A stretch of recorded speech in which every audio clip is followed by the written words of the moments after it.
got my revenge. For those that don't know, grooming is when a young person is manipulated into criminal activity before they even know what they're doing. Mind you, I grew up in South London, so don't judge me based off of anything said in this story time. Now, a lot of you may know, from a very young age, I was heavily involved in crime and even spent some time in prison. But what most of you don't know is that it was a direct result of grooming. My first day of secondary school was in 2016. I just turned 11. School just finished and I was walking home with my mum. As we're walking, about 2 minutes from my house, I noticed a guy in a nice sports car. He had a beautiful girl in the passenger seat. My mum told me to stay away from him. But these times in my head, I was just thinking like, how am I gonna get like this guy? And he was staring at me as if he just discovered gold. We're gonna call him Supreme, and the girl in his passenger seat was his girlfriend. We're gonna call her Jade. The next day after school, I walked home by myself, and guess who I see parked in the same spot, blasting music?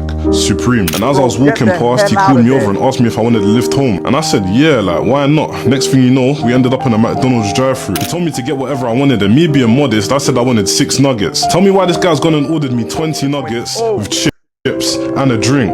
How greedy. Anyways, he took my number so we could stay in contact, and then he dropped me home. At first, he would have me hold these little packages for him, and he always told me, don't look inside. As the years went by, it would escalate to me doing drop-offs for him and eventually stealing cars and motorbikes for him. It's like he was confused. He didn't know if he wanted to be good cop or bad cop. He would barely pay me and put hands on me if I was ever late, but then would invite me to his house to smoke with his girlfriend whilst we're eating her cooked food. Eventually I got older and he couldn't get away with those things anymore. I started using the skills that he taught me to do my own thing. Next thing you know, I'm in prison. And 3 months into my prison sentence, guess who lands on my wing? Supreme. It turns out he's looking at 22 years for drugs and firearm charges. Now Jade was a real one. She used to visit him regularly alongside many other girls behind her back. On this particular day, Jade came in on a visit and one of the prison officers had mistaken her for one of the other girls that Supreme was meeting up with. Jade caused a scene in the visitation hall, broke up with him, and eventually had to be escorted out of the prison. Eventually I get released from prison and I end up running into Jade actually. She was driving Supreme's old car. She told me to hop in and we were just catching up like the good old days when we used to get high together. Long story short, she ended up seducing me and we did whatever, but that's how